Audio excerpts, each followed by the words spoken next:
So let's bring in Hussam Zomlot now. He's head of the Palestinian mission to the UK. Welcome to the program. First and foremost, do you condemn what Hamas did inside Israel to Israeli civilians? There are dead and there are hostages. First and foremost, the Western media must really abandon this framework that has gotten us to where we are today. Okay, but I just want to know, do you support the killing of civilians? Of course not, of course not, of course not. So do you condemn that? The loss of civilian life is tragic in all sides. And what is happening is extremely worrying and very tragic. And, as we speak, the loss of lives, you've counted 70 Israeli deaths. There is more than 200 Palestinian deaths so far, more than 1,600.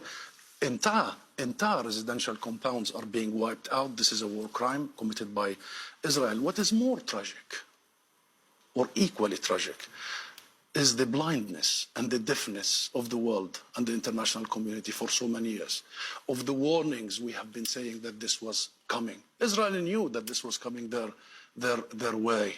We, the National Movement of Palestine, the PLO, have found a different path 30 years ago. We have committed to what the world asks us: recognize Israel, commit to negotiations and non-violence, and to international legitimacy and resolution. Israel was expected to do one thing only: roll back its occupation, stop its colonial settlement expansion. Not one day it did so, killing the prospects of a two-state solution. And the world was expected to do one thing, Christian: uphold international law equally on everybody, on Ukraine, on Palestine. And the world fails to do that. So now no accountability. Now, every single political avenue is blocked. Every single legal avenue for us is blocked, like the ICJ, the International Court of Justice. You've heard what the US said, or the UK said. But I want to know what happens now. What happens now? There's a war that Israel has declared after Palestinian militants, who I don't think you're friends. Hamas is not a supporter of the Palestinian Authority.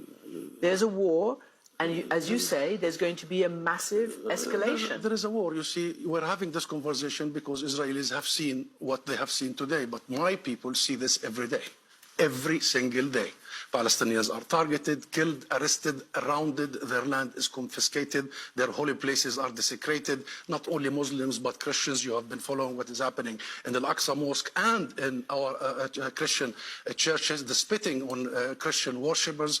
Our people have been seeing apartheid being enforced on them over the last years, and the land is being taken, and the hope for a political solution that will fulfill their rights dissipating. And therefore, this is what we need to discuss. Fine. Yeah, I know. But I mean, as you know, neither the Israeli political spectrum nor the United States nor anybody, it's like the Palestinian issue doesn't exist anymore. The two-state solution the diplomacy is on deep freeze. Can I first ask you, though, before we get to there, what triggered this attack? It's on a certain date. It's 50 years to the date just about. Before, 50 years ago it was October 6th, Yom Kippur. Syria launched a surprise attack on Israel. What do you think triggered this? And it was a very sophisticated Hamas attack. I don't know. I really, really don't know. What I know is that it was a matter of when, not if. We've been shouting every day, don't leave a vacuum. Don't unheed what we are saying. Pay attention. Don't underestimate people's desire for freedom, for ending the bondage and captivity. Pay attention to the destruction that Israel is doing. Make sure that these supremacists in the Israeli government are not going to turn the whole thing upside down. Therefore, this is not about timing and all that. This is about the fact that we discuss everything except the core thing, the fundamental issue, the root causes. And we've been doing this for 75 years. One sentence. You know that 70% of the population in Gaza, the Palestinians, are refugees since the Nakba of 1948. You know that they have been under besiegement since 2007, the biggest open-air prison. This is what leads to events that you want to discuss. So here's the thing. Obviously, the Israelis will say this is what happens when we evacuate, for instance, withdraw from Gaza, which they have done. And as you're right, it is sealed and it is a very heavily guarded situation. But what now happens? So, for instance, I was speaking to the former Israeli ambassador to the US, Michael Oren, and he said, even you Palestinian Authority, all of you guys who are in the West Bank, you're under threat from Hamas, and that you're only, he said, Mustafa and Mahmoud Abbas are only alive because Israel keeps them alive, that you're under such threat from your own people. What would you answer to that? Nonsense, absolutely nonsense. And Israeli lies all the time. What the people, our people in Gaza are subjected to are the same in the West Bank, in Jerusalem, and our refugees and diaspora. We are united by our suffering, and we are united by our goal, which is ending this occupation, ending this illegality. We have our political differences, of course, but we make no mistake that the one thing that we need to rid ourselves with is the Israeli military occupation, is the colonization, is the system of racial domination that has been imposed on us. We make no mistake of that. So this is not a Palestinian internal affair. This is the failure of every international actor to pay attention, of every international actor. You see, instead of learning the lessons, what I heard today from many international actors, including from the US and the UK, is doubling down on the very same mistakes and failure. What is the option that has led us to where we are? What is the option right now? What happens? Israel doesn't respond to Hamas?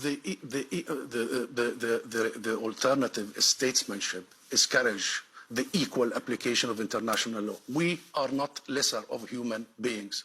We are equal as all nations. It's been 75 years of oppression, of wholesale destruction. You've seen what happens in Gaza. Wait until tomorrow and see the thousands who will lose their lives and their livelihoods. Enough is enough. The only solution is respect people's legitimate birthright of self-determination, the right to return to their properties, the right to establish a state of their own, and stop dodging this.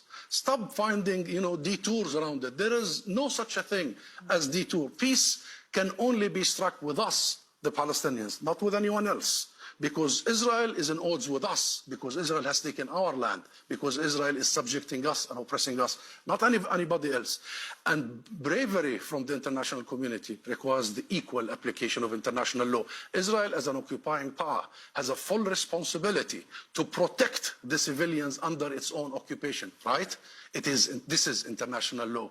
Israel has the full responsibility to make sure no civilian is harmed. It's been doing the opposite for 75 years. You've just shown on your own program. Do you worry that that statement that you're making is completely compromised when Palestinian militants, terrorists, bomb Israeli civilians, kill them, capture them, hold them hostage? No. How do you keep the moral high ground in that case? We keep the moral high ground by sticking to international law, by reverting to international judicial system, by seeking the ruling of the International Criminal Court. Let international judges come to Palestine, the occupied Palestinian territory, and rule, and we will accept the ruling. If we commit any mistakes or crimes, we will accept it. But everybody knows it's Israel that has been violating every provision of international law and our common human decency. Do you see, final question, is there any mediator, the US or anybody right now, who could de-escalate this? The US is completely disqualified. And I've been following what is coming from Washington. Washington considers Israel to be a domestic issue, not a foreign policy issue, and Washington is playing political footballing with this, and regrettably, we have been at the receiving end. The solution is the world, the international community. The US should be on the table, but so is Europe, so is the rest of the world, so is China. The world must come together to end this conflict, as it did with all other conflicts. We are not an exception. Hussam Zomlot, Palestinian, the head of the Palestinian mission here, thank you for that perspective.